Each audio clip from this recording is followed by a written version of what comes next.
kuri uyu wa 28 Umuriro AFC 23 ryatangaje ko ryashyizeho guverineri ndetse n'abamwungirije bagiye kuyobora intara ya Kivu y'Epfo ni nyuma y'inama yabereye mu mujyi wa Bukavu ikaza gusozwa inaturikirijwemo ibisasu. Naho guverinoma y'u Rwanda yahamagaje uhagarariye Ubwongereza ngo ahabwe ibisobanuro ku ngaruka ndetse n'amagambo Minisitiri ushinzwe Afrika w'icyo gihugu yavuze ahuza u Rwanda n'umutwe w'iterabwoba wa ADF wica abantu ugafata abagore ku ngufu mu burasirazuba bwa Kongo.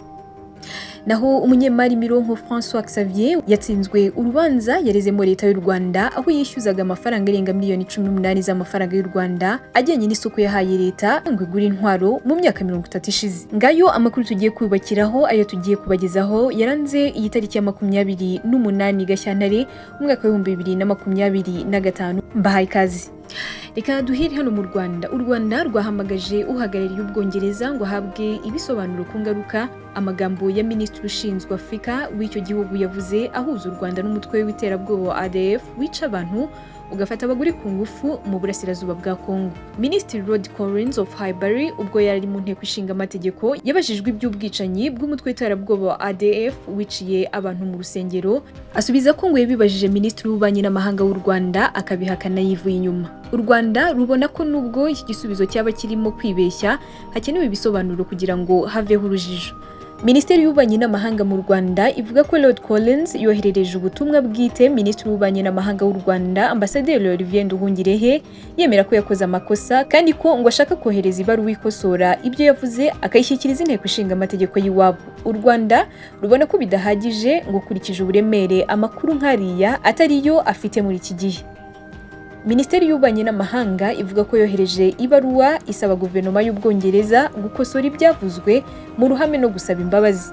Tariki ya 26 Gashyantare uyu mwaka wa 2025 ubwo yari mu nteko ishinga amategeko, Lord Collins of Highbury, Minisitiri w'Ubwongereza ushinzwe Afrika, nibwo yabajije iby'ubwicanyi bwakorewe mu rusengero muri Repubulika ya Demokarasi ya Kongo bukozwe n'umutwe w'iterabwoba wa ADF wishe abantu barenga 70 b'abakristo. Lord Collins mu gusubiza yagize ati: "Igihe nahuraga na Minisitiri w'ububanyi n'amahanga w'u Rwanda i Geneva yahakanye ibyo byose ko bitabaye. Icyo gihe abadepite bahise batangira kurebana kubera ibisobanuro bumvaga bidafite aho bihuriye n'ikibazo yabajijwe." U Rwanda ruvuga ko amagambo ya Lord Collins ari ibinyoma, igitutsi kandi ari mabi cyane. Minisiteri y'ububanyi n'amahanga ivuga ko yatumije uhagarariye Ubwongereza mu Rwanda kugira ngo asobanurirwe mu biganiro byahuje Collins ndetse na Minisitiri Nduhungirehe i Geneva ko ntaho bavuzemo umutwe w'iterabwoba wa ADF. U Rwanda ruvuga ko ari ikinyoma n'igitutsi kuruhuza n'umutwe w'iterabwoba wa ADF ikorana n'imitwe ya ICC Daesh. Uyu mutwe ukorera mu birometero amagana kuri umupaka warwo. Binongeye kandi u Rwanda rukaba rugira n'uruhare mu kurwanya iterabwoba muri Mozambique aho rufite ingabo mu ntara ya Cabo Delgado. U Rwanda ruvuga ko amagambo ya Minisitiri wo mu Bwongereza ahubukana propaganda zo muri Kongo zisanzwe zisebya u Rwanda, zivuga ko rufite uruhare mu bibera muri iki gihugu. Ikindi kandi ngo ayo magambo asubiza inyuma inzira yo gushakira umuti ibibera mu burasirazuba bwa Kongo bikozwe mu mahoro n'Abanyafrika. Naho mu makuru ajyanye n'umutabera, umunyemari Mironko yatsinzwe urubanza yarezemo leta y'u Rwanda aho yishyuzaga amafaranga arenga miliyari 18 z'amafaranga y'u Rwanda ajyanye n'isoko yahaye leta yariho mbere ya jenoside ryo kugura ibikoresho bya gisirikare yaguze hagati y'umwaka wa 1993 n'1994. Urukiko rw'umuryango wa Afrika y'Iburasirazuba East African Court of Justice kuri uyu wa gatanu tariki 28 Gashyantare rwafashe umwanzuro kuri urwo rubanza, rwanzuye ko Mironko atsinzwe ndetse akaba ategetswe kwishyura ibyagenze ku rubanza byose. Uru rubanza rwabereye ahakorera urukiko rwisumbuye rw'Inyamirambo mu mujyi wa Kigali kuri uyu wa gatanu, rwitabiriwe n'abantu batandukanye. Ikibazo cya Mironko na leta y'u Rwanda cyari kimaze imyaka irenga 30, kikaba cyarageze mu nkiko nyinshi zabize imbere mu gihugu no hanze yacyo. Ahenshi Mironko akaba yaratsinzwe ariko we akagenda ajurira. Muri Kamena y'umwaka wa 2018 Mironko yarigeye uru rukiko ahavuga ko u Rwanda rwishe amasezerano yo kumwishyura serivisi yatanze mu 1993 n'1994. Mironko yabwiye uru rukiko ko yahawe isoko ryo kugurira leta intwaro ariko ngo kubera ko byihutirwaga kandi bisaba ibanga rikomeye ngo iryo soko ryumvikanweho hagati ye na leta. Avuga ko ngo yishyuwe ibyo yahawe muri iryo soko ryarimo kompanyi ebyiri ze zo muri Luxembourg ndetse n'Ububirigi, ariko ngo hasigara amafaranga y'Ububirigi miliyoni zirenga 7. Mironko avuga ko yareze u Rwanda mu nkiko zitandukanye zo mu Rwanda ariko agenda atsindwa. Kugeza aho mu mwaka wa 2017 inkiko zanze gusubirishamo uru rubanza kuko ngo rutari rwujuje ibyo amategeko y'u Rwanda asaba mu gusubirishamo urubanza. Mironko yahise ajyana ikirego cye ku Muvunyi avuga ko yarenganyijwe, ariko muri Mata y'umwaka wa 2018 naho urwego rw'Umuvunyi rumusubiza ko nta burenganzira afite bwo gusubirishamo urubanza. Uyu munyemari yahise ajya mu rukiko rw'umuryango wa Afurika y'Iburasirazuba ashaka ko rwemeza ko leta y'u Rwanda muri uru rubanza yishe amategeko y'igihugu bwayo n'amasezerano mpuzamahanga rwasinye. Icyakora uru rubanza rurangiye yarutsinzwe ndetse yategetswe no kwishyura ibyatanzwe kuri uru rubanza byose.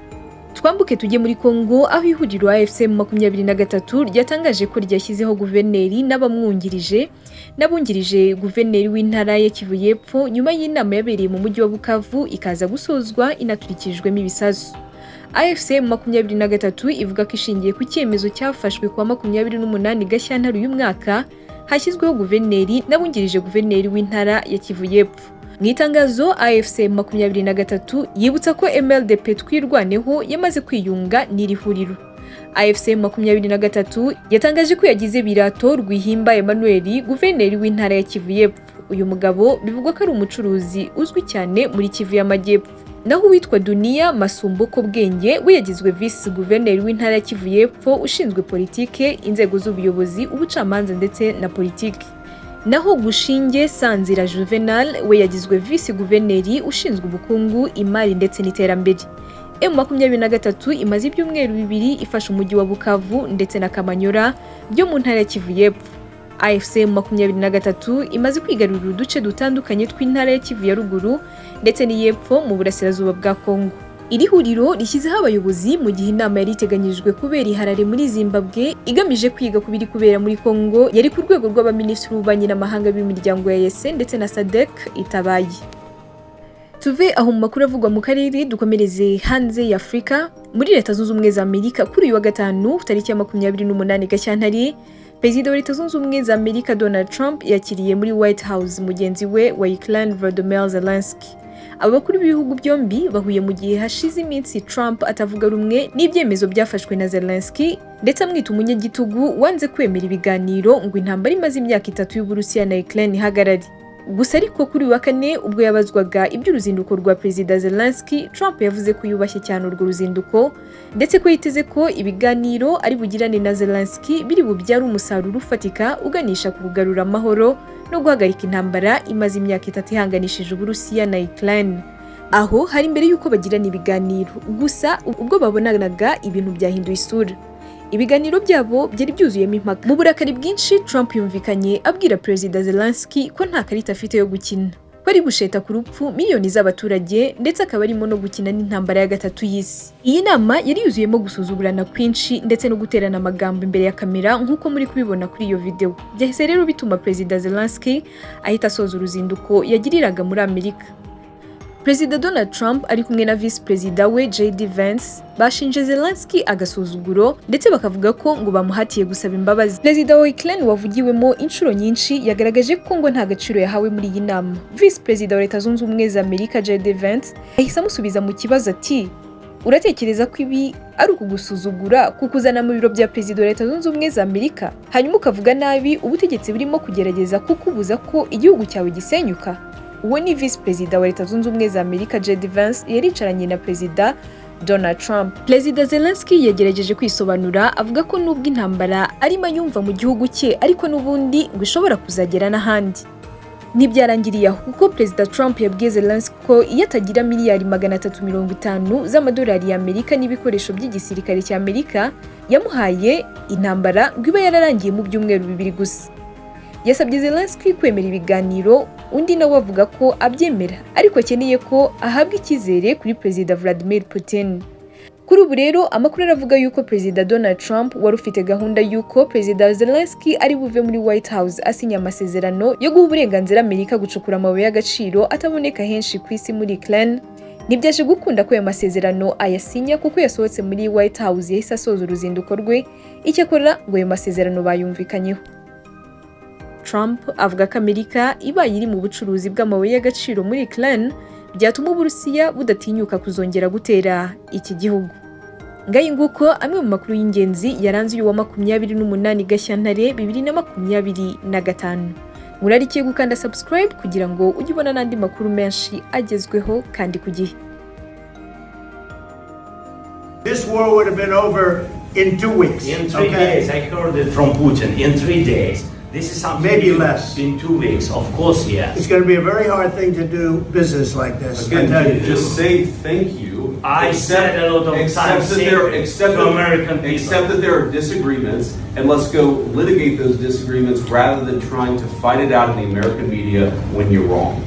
We know that you're wrong. But you see, I think it's good for the American people to see what's going on. I understand. I think it's very important. That's why I kept this going so long. You have to be thankful. You don't have the cards. You're buried there. Your people are dying. You're running low on soldiers. Listen, you're running low on soldiers. It would be a damn good thing. And then you tell us, I don't want a ceasefire. I don't want a ceasefire. I want to go and I want this. Look, if you could get a ceasefire right now, I tell you, you take it so the bullets stop flying and your men stop getting killed. Of course, we want to stop the war. But you're saying you don't want a ceasefire. I want a ceasefire because you'll get a ceasefire faster than an agreement. Ask our people about ceasefire, what they think.